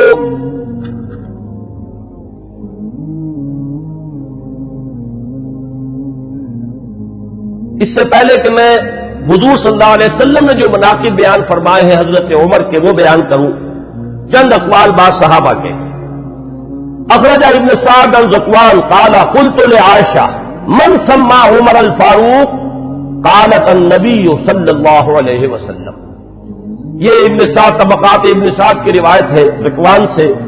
وہ کہتے ہیں کہ میں نے حضرت عائشہ ام المومنین عائشہ صدیقہ رضی اللہ تعالیٰ عنہ سے سوال کیا یہ لفظ فاروق حضرت عمر کے نام کا جز کیسے بن گیا، کس نے نام رکھا فاروق حضرت عمر کا. حضرت عائشہ نے فرمایا خود حضور نے صلی اللہ علیہ وسلم. اس کی وجہ کیا ہے اگلے اقوال میں وہ آ جائے گی کہ جب حضرت عمر ایمان لائے تو پہلا شخص جس نے اپنے ایمان کا برملا اعلان کیا ہے اور جا کے نماز پڑھی ہے خانہ کعبہ میں کھلم کھلا وہ حضرت عمر ہے. گویا کہ انہوں نے حق و باطل کے مابین ایک حد فصل قائم کر دی، یا یوں کہیے کہ 2 ادوار ہیں مکی دور میں، ان 2 ادوار میں حد فاصل ہے، فرق کر دینے والے حضرت عمر ہیں. باقی بات صحابہ کے اقوال میں آپ کو اور سنا رہا ہوں تاکہ ان کی بھی آپ کے سامنے جو کنٹینٹ ہے واضح ہو جائے. واخرج ابن ماجہ والحاکم عن ابن عباس رضی اللہ عنہما. امام ابن ماجہ یہ تو آپ کو معلوم ہے کہ صحاح ستہ میں شامل ہے، اور امام حاکم نے روایت کیا ہے حضرت عبداللہ ابن عباس رضی اللہ تعالی عنہما سے قال، وہ فرماتے ہیں لما اسلم عمر رضی اللہ عنہ نزل جبرائیل فقال یا محمد صلی اللہ علیہ وسلم لقد استبشر اہل السماء باسلام عمر. جب حضرت عمر ایمان لائے تو حضرت عبداللہ ابن عباس فرماتے ہیں کہ حضرت جبرائیل حاضر ہوئے حضور کی خدمت میں صلی اللہ علیہ وسلم علیہ الصلوۃ والسلام، اور انہوں نے یہ فرمایا کہ اے نبی صلی اللہ علیہ وسلم آسمان والے بھی خوشیاں منا رہے ہیں عمر کے اسلام لانے سے. واخرج البخاری عن ابن مسعود رضی اللہ عنہ قال ما زلنا عزة منذ اسلم عمر رضی اللہ عنہ. حضرت ابن مسعود رضی اللہ تعالیٰ عنہ سے روایت ہے، امام بخاری کی روایت ہے، یہ صحیح بخاری کی روایت. وہ فرماتے ہیں کہ جب ایمان لے آئے حضرت عمر تو پھر ہم پر کمزوری نہیں رہی، پھر ہم قوت والے ہو گئے، عزت والے ہو گئے. اب وہ بات نہیں رہی کہ ہم دبے دبے تھے، بلکہ ہماری بھی اب جو ہے ہمتیں بن گئی. ابن سعد کی روایت ہے طبرانی اور ابن سعد کی ابن مسعود سے رضی اللہ تعالی عنہ، یہ ان کا قول ہے. کان اسلام عمر فتحا وکانت ہجرتہ نصرا وکانت امامتہ رحمتا وَلَقَدْ رَأَيْتُنَا وَمَا نَسْتَطِيعُ أَن نُّصَلِّيَ إِلَى الْبَيْتِ حَتَّى أَسْلَمَ عُمَرُ فَلَمَّا أَسْلَمَ عُمَرُ قَاتَلَهُمْ حَتَّى تَرَكُونَا فَصَلَّيْنَا. حضرت عبداللہ ابن مسعود جو ہے یہ مناقب میں بیان فرما رہے ہیں حضرت عمر کا اسلام لانا گویا کہ اسلام کی فتح تھی، ان کی ہجرت اسلام کی نصرت تھی، ان کی امامت اسلام کے حق میں رحمت تھی، اور ہم اپنے آپ کو دیکھتے تھے، یعنی ایمان لا چکے تھے لیکن ہم بیت اللہ میں نماز نہیں پڑھ سکتے تھے جب تک کہ عمر اسلام نہیں لے آئے۔ جب عمر اسلام لے آئے تو پھر انہوں نے مقابلہ کیا کفار کا، تو انہوں نے پھر ہم سے تعارض کرنا چھوڑ دیا، اب ہم نے بیت اللہ میں نمازیں پڑھنی شروع کر دی۔ یہی وہ لفظ ہے جس کی وجہ سے کہ حضرت عمر فاروق قرار پا رہے ہیں۔ واخرج ابن سعد الحاکم عن حذیفہ رضی اللہ عنہ لما اسلم عمر كان الاسلام كالرجل المقبل لا يزداد الا قربا فلما قتل عمر كان الاسلام كالرجل المدبر لا يزداد الا بعدا۔ یہ بہت ہی حکیمانہ قول ہے حضرت حذیفہ کا رضی اللہ تعالی عنہ، اور اسے امام حاکم نے اور ابن سعد نے دونوں نے روایت کیا ہے۔ یہ حضرت حذیفہ فرما رہے ہیں کہ جب حضرت عمر اسلام لے آئے تو اسلام ایک آنے والے شخص کے مانند ہو گیا کہ جو شخص آ رہا ہو وہ ہر لحظہ آپ سے قریب تر ہوتا چلا جا رہا ہے۔ گویا کہ یہ اسلام کی ترقی کا ایک اور اسلام کے اقبال کا یہ ایک کی علامت بنا ہے حضرت عمر کا اسلام لانا۔ ولما قتل عمر، اور جب عمر شہید کر دیے گئے رضی اللہ تعالی عنہ، کان الاسلام كالرجل المدبر، تو اب اسلام ایک جانے والے شخص کے مانند ہو گیا، لا يزداد الا بعدا، کہ جو جانے والا ہے وہ ہر قدم جو اٹھاتا ہے وہ ہم سے اور دور ہوتا چلا جاتا ہے۔ گویا کہ اسلام کی عزت کا جو نقطۂ عروج ہے، کلائمیکس ہے، وہ حضرت عمر کی ذات ہے کہ در حقیقت ان کے ساتھ ہی اسلام کا دور اقتدار شروع ہوا، غلبہ دور۔ وہ حدیث جو ہے بہت اہم ہے جو امام مسلم لائے ہیں حضرت ابو ہریرہ رضی اللہ تعالی عنہ سے کہ حضور نے فرمایا بدا الاسلام غریبا وسیعود کما بدا فطوبى للغرباء۔ اسلام کا جب آغاز ہوا ہے تو وہ اجنبی سا تھا، لوگ اس کے جاننے پہچاننے والے نہیں تھے، کچھ اس کے ہمدرد و غمخوار نہیں تھے، بلکہ اصل میں تو مخالفت تھی، مقابلہ تھا۔ حضور نے فرمایا کہ اب اگرچہ دور آ گیا ہے کہ اسلام کو غلبہ حاصل ہو گیا، لیکن عنقریب اسلام پھر اسی حالت کو لوٹ جائے گا۔ تو تہنیت ہو، مبارکباد ہو، خوشخبری ہو ان لوگوں کے لیے جو جب اسلام حالت غربت کو پہنچ جائے تو وہ بھی اسلام کے دامن سے وابستہ رہے، چاہے وہ خود بھی لوگوں کے اندر جو ہے ان کو پہچانا نہ جائے، اجنبی ہو کر رہ جائیں، انہیں دقیانوسی کہا جائے، لیکن وہ اسلام کے دامن سے وابستہ رہے، ان کے لیے تہنیت اور مبارکباد ہے۔ اس حدیث میں سمجھیے تو یوں کہا جا سکتا ہے کہ حضرت عمر ہے وہ حد فاصل کہ وہ بدا الاسلام غریباً سے اسلام کا جو دور اقتدار شروع ہو رہا ہے، غلبے کا دور، قوت اور عزت کا دور، وہ حضرت عمر کی ذات سے ہے، اور پھر جو ڈھلوان شروع ہو گئی ہے وہ بھی حضرت عمر رضی اللہ تعالیٰ عنہ کی شہادت سے۔ واخرج الطبرانی عن ابن عباس رضی اللہ عنہما قال اول من جہر بالاسلام عمر بن الخطاب، سب سے پہلے جس شخص نے اسلام کا اعلان کیا علی الاعلان وہ حضرت عمر ہے۔ یہ حضرت عبداللہ ابن عباس رضی اللہ تعالیٰ عنہما کا قول ہے۔ ہجرت کے ضمن میں بھی ایک روایت ہے، میں چاہتا ہوں کہ اگرچہ اس کا ذکر پہلے بھی آیا ہے لیکن آج لفظاً میں سنا دینا چاہتا ہوں۔ اخرج ابن عساکر عن علی رضی اللہ عنہ، اس روایت کے راوی حضرت علی ہیں۔ قال ما علمت احد الحاجر الا مختفیا الا عمر بن الخطاب، حضرت عمر فرماتے میں نہیں جانتا کسی بھی شخص کو مگر یہ کہ اس نے ہجرت کی ہے خفیہ طریقے پر سوائے عمر بن الخطاب، یعنی جو بھی ہجرت کے لیے نکلتا تھا خفیہ طریقے سے نکلتا تھا، لوگوں کو معلوم نہ ہو جائے، خام خواہ راستہ روکیں گے، کوئی تکلیف پہنچائیں گے، سوائے حضرت عمر کے۔ اب آپ اس حضرت علی رضی اللہ تعالیٰ عنہ کی زبان سے حضرت عمر کی جو ہجرت ہے اس کا پورا واقعہ سنیے۔ فَإِنَّهُ لَمَّا هَمَّ بِالْهِجْرَةِ،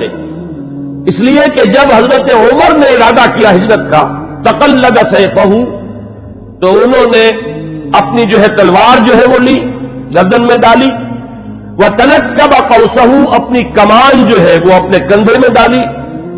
وَانْتَقَضَ فِي يَدِهِ أَسْهُمًا، اور اپنے ہاتھ میں تیر بھی لے لیے تیار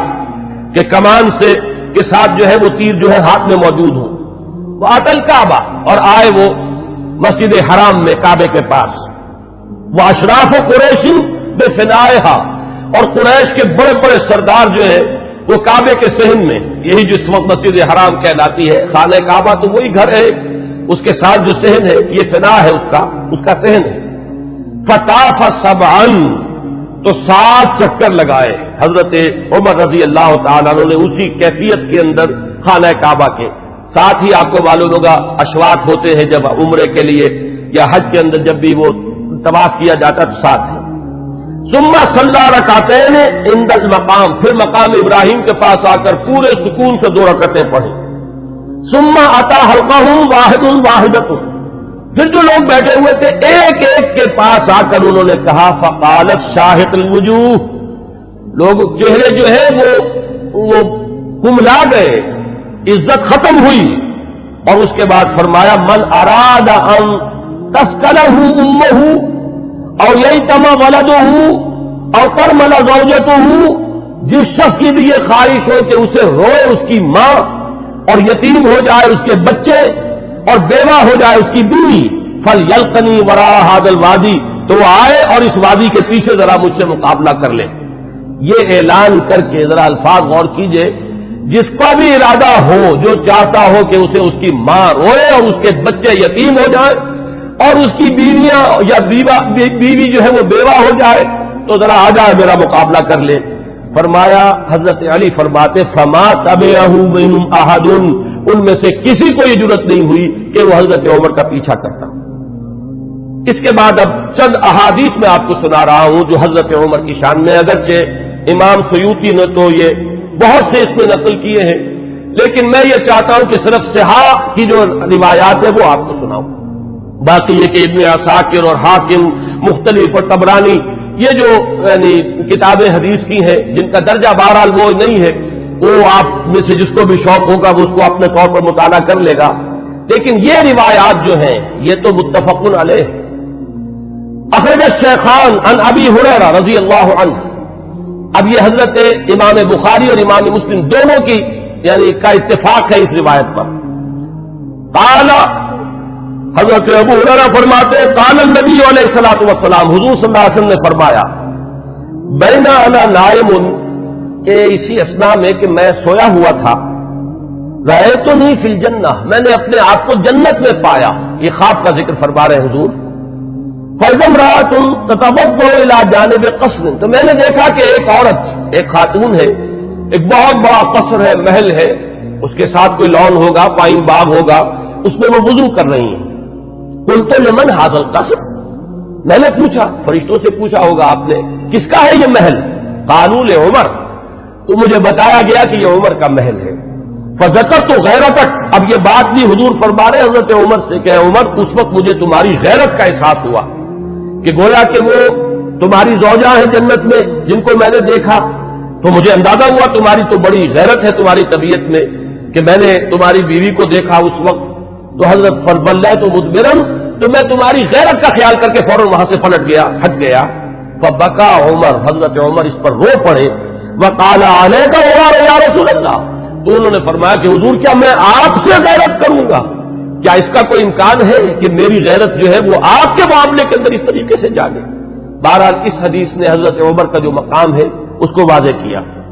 پھر سنیے، اخرج الشیخان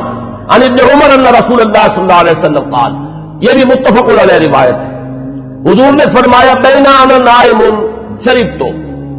میں ایک سویا ہوا تھا، خواب ہی میں نے پیا، یعنی اللبن، کیا پیا؟ دودھ پیا. حتی انظر الرجل یجری من اظفاری، اتنا پیا کہ وہ جو اس کے تر و تازگی اس سے پیدا ہوئی، میں نے محسوس کیا کہ اس کا اثر میرے ناخونوں تک پہنچ گیا. وہ تازگی جو ہے یا وہ قوت جو حاصل ہوئی اس سے وہ میرے ناخونوں سے ٹپک رہی ہے، بہہ رہی ہے. ثم ناولتہ عمر، پھر میں نے وہ پیالہ جو ہے وہ عمر کو دے دیا. قالوا فما اولتہ یا رسول اللہ، صحابہ نے پوچھا حضور آپ نے اس خواب کی کیا تعبیر کی؟ قال العلم، حضور نے فرمایا وہ پیالہ وہ علم کا پیالہ ہے جس سے میں نے سیر ہو کر پیا، اور پھر میں نے وہ پیالہ عمر کے حوالے کر دیا اور اس نے اس سے پیا. پھر سنیے تیسری حدیث، اخرجہ الشیخان، پھر اس حدیث کے راوی بھی دونوں ہیں امام بخاری امام مسلم. عن ابی سعید الخدری رضی اللہ عنہ، حضرت ابو سعید خدری فرماتے ہیں قال سمعت النبی صلی اللہ علیہ وسلم، حضور صلی اللہ علیہ وسلم سے میں نے خود سنا یقول، یہ فرماتے ہوئے بین انا نائم رأیت الناس عرضوا علی وعلیہم قمص، میں سویا ہوا تھا، میں نے دیکھا بہت سے لوگ میرے سامنے پیش کیے گئے، انہوں نے قمیصیں پہنی ہوئی ہیں لیکن ان قمیصوں کا سائز جو ہے بڑا مختلف ہے۔ فَمِنْهَا مَا يَبْلُغُ الصُّدَى، ان میں سے کچھ ایسے بھی تھے کہ جن کی قمیضیں صرف سینے تک پہنچتی تھیں۔ وَمِنْهَا مَا يَبْلُغُ دُونَ ذَلِكَ، بہت سے ایسے تھے جن کی قمیضیں لمبی تھیں، اس سے زیادہ تھیں۔ وَعُرِضَ عَلَيَّ عُمَرُ، اور اب میرے سامنے عمر کو پیش کیا گیا۔ وَعَلَيْهِ قَمِيصٌ يَجُرُّهُ، ان پر اتنی لمبی قمیص تھی، اتنی لمبی قمیص پہنی ہوئی تھی، زیب تن کیے ہوئے تھے کہ وہ اسے گھسیٹ رہے تھے، یعنی وہ پیچھے پیچھے جو ہے، جیسے کہ پچھلے زمانے کے اندر بادشاہوں کا رواج ہوتا تھا ان کے، اور یہ ہمارے ہاں بھی جو جانگلیوں میں آپ نے دیکھا ہوگا تہمت جو ہے وہ زمین میں گھسٹتا ہوا چلے اپنے فخر اور غرور کے اظہار کے لیے، وہ نقشہ جو ہے کہ وہ اپنے اس قمیص کو گھسیٹ رہے ہیں۔ قالا، تو لوگوں نے پوچھا، قالوا فما اولتہ یا رسول اللہ، حضور آپ نے اس کی کیا تعبیر فرمائی؟ قالا دین، حضور نے فرمایا دین ہے یہ۔ لوگوں کے حصے میں دین کے مختلف حصے آئے ہیں، کسی کے پاس بہت ہے، کسی کے پاس کم ہے، کسی کے پاس زیادہ ہے۔ حضرت عمر رضی اللہ تعالی عنہ کو اللہ تعالیٰ نے دین کی دولت سے جس درجے سرفراز فرمایا تو اس حدیث میں اس تمثیل سے واضح ہوئی۔ پھر سنیے، یہ بھی پھر متفق علیہ روایت ہے۔ یہ میں چاہتا ہوں کہ آپ حضرات کے سامنے یہ چیزیں آئیں تو اس پوری سند کے ساتھ آئیں،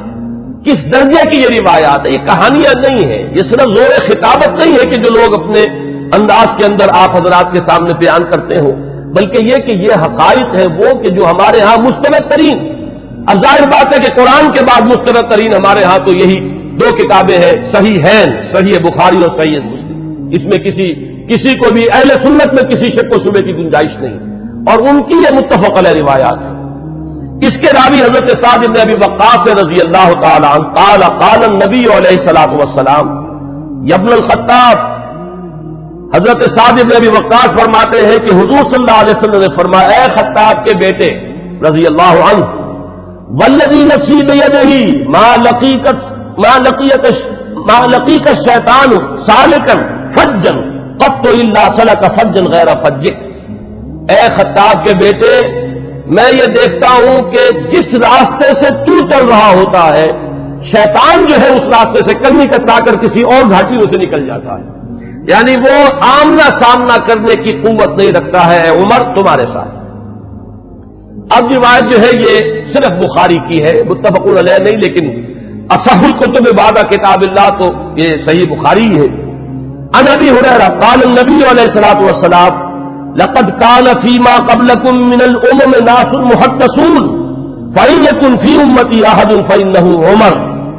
حضرت حضور صلی اللہ علیہ وسلم کا فرمان کیا ہے؟ حضرت ابو ہریرہ راوی ہے کہ حضور نے فرمایا کہ تم سے پہلی جتنی امتیں گزری ہیں، جتنے رسولوں کو اللہ تعالیٰ نے امتیں عطا فرمائی، ان میں محدث ہوتے تھے۔ محدث وہ ہے، اس کو میں نے پہلے بھی کبھی عرض کیا تھا کہ یہ لفظ جو ہے زبر اور زیر کے فرق سے بہت اس کے اندر معنی کا جو ہے فرق واقع ہو جاتا ہے۔ محدث یہ تو ہمارے ہاں محدثین کرام، امام بخاری، حدیث نبوی کے ماہرین عالمین وہ ہے محدثین، اور محدث وہ شخص ہوتا ہے جس سے اللہ کلام کرے، جسے اللہ کی طرف سے الہام ہوتا ہو، وہ محدث۔ حضور نے فرمایا کہ تم سے پہلے جتنی امتیں بھی گزری ہیں ان میں محدث ہوتے تھے، میری امت میں اگر کوئی محدث ہے تو وہ عمر ہے رضی اللہ تعالی عنہ۔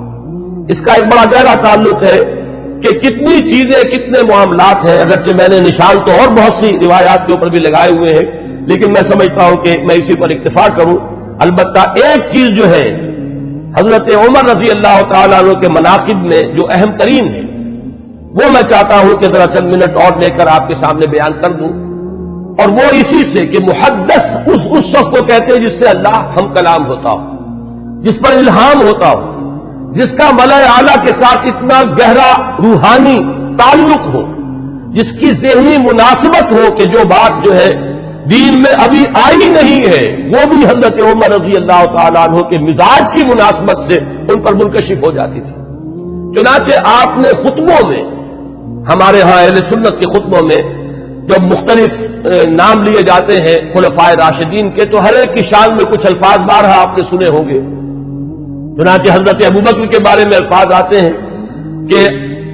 تمام لوگوں میں انبیاء کے بعد بالاتفاق جو افضل ترین انسان ہے وہ حضرت ابوبکر ہیں. حضرت عمر کے بارے میں الفاظ آتے ہیں الذی کان رأیہ موافقا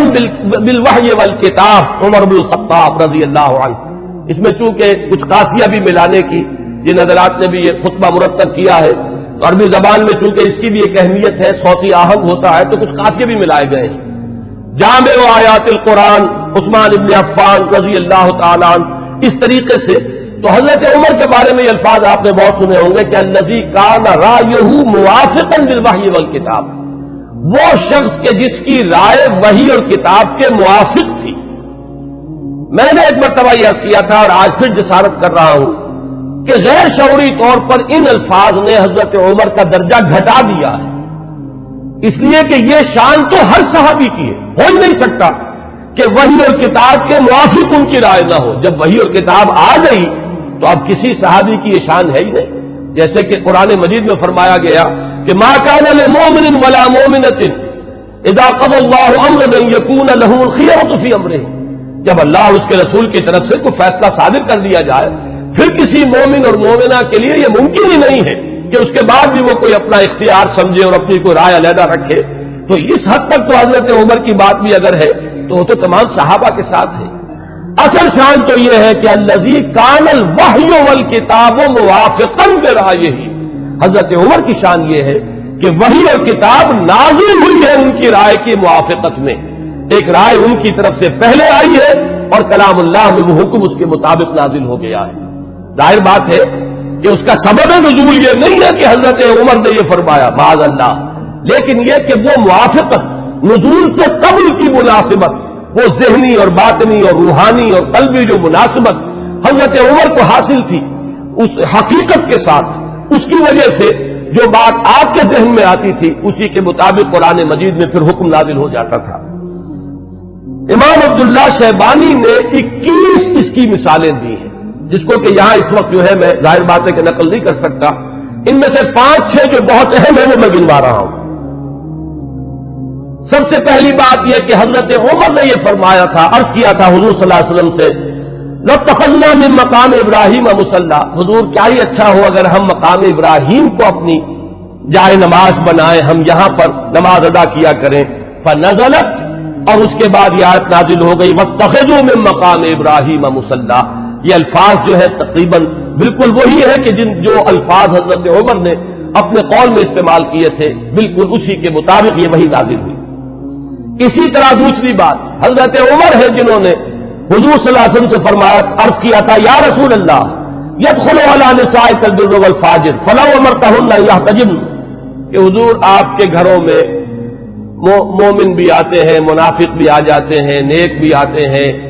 اور فاسق قسم کے لوگ بھی آ جاتے ہیں، تو کیا ہی اچھا ہو اگر آپ اپنی ازواج کو پردے کا حکم دیں. فنزلت آیت الحجاب، اس کے بعد جو ہے وہ حجاب والی آیت نازل ہو گئی. نمبر 3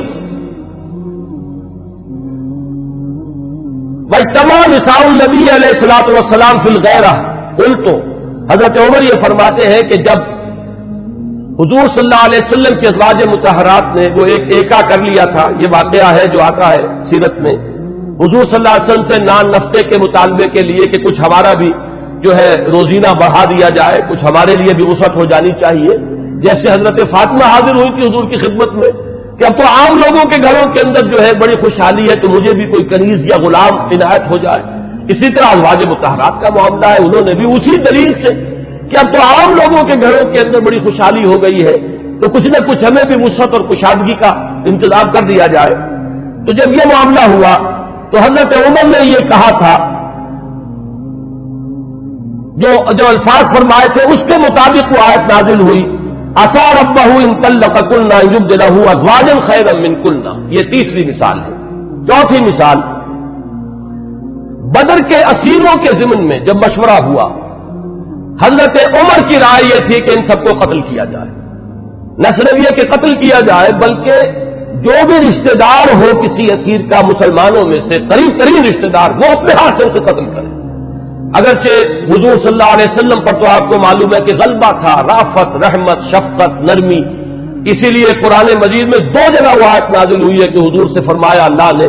کہ نبی آپ کی نرمی کے یہ لوگ حقدار نہیں ہیں، یہ کفار اور منافقین، آپ کی نرمی اہل ایمان کے حق میں ہو تو کیا کہنے ہیں، مطلوب ہے، لیکن یہ آپ کی اس نرمی سے جو بیجا فائدہ اٹھا جاتے ہیں کفار و منافقین، تو ذرا آپ اپنی طبیعت میں ان کے لیے سختی پیدا کیجیے۔ یا ایھا النبی جاہد الکفار والمنافقین واغلظ علیہم، دو جگہ پر یہ آیت آئی ہے، سورہ تحریم میں بھی ہے، سورہ توبہ میں بھی ہے۔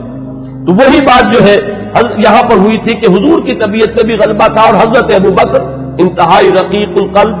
حضور صلی اللہ علیہ وسلم کی سیرت کے اس اعتبار سے عکس کامل، وہی شفقت اور رحمت، ارحم امتی بامتی ابوبکر واشدہم فی امر اللہ عمر، وہی معاملہ یہاں تھا۔ تو بہرحال جب یہ فیصلہ ہو گیا کہ انہیں فدیہ لے کر چھوڑ دیا جائے، تو پھر قرآن مجید میں جو آیت نازل ہوئی سورہ انفال میں ہے، وہ آپ کے علم میں ہوگا کہ اس میں توثیق ہوئی حضرت عمر کی رائے کی۔ اسی طریقے سے شراب کی حرمت کے ضمن میں حضرت عمر رضی اللہ تعالیٰ عنہ نے پہلے سے کہنا شروع کر دیا، اور بار بار وہ دعا کرتے تھے، اللہ اس شراب کے ضمن میں تو آخری اور حتمی اور جو فیصلہ الحکم ہے وہ نازل فرما دے۔ تو اس کے بعد اللہ تعالیٰ نے اس کی آخری حرمت کا جو ہے وہ فیصلہ فرمایا، اس کی جو آیت جو ہے وہ نازل ہوئی۔ ایک اور اہم مقام ہے، یہ ابن ابی حاتم لائے اپنی تفسیر میں حضرت انس سے، قال عمر، اور حضرت عمر رضی اللہ تعالیٰ عنہ خود اس کے راوی ہیں،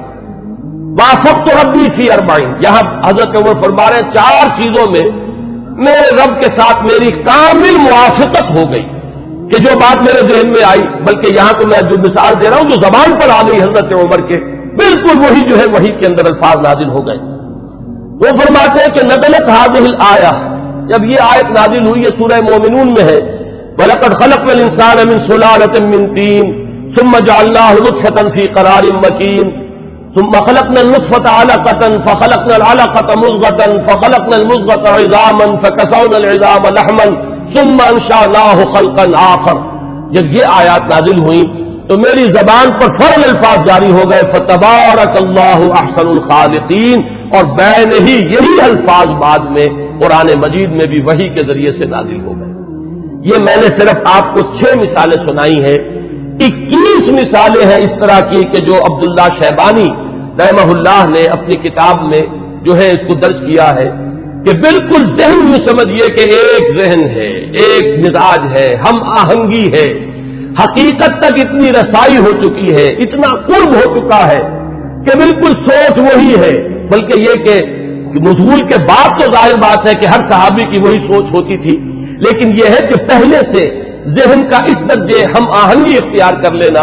یہ حضرت عمر رضی اللہ تعالیٰ عنہ کے مناقب میں سے یہ بھی ایک بہت اہم پہلو ہے۔ آج اسی پر اتفاق کر رہا ہوں۔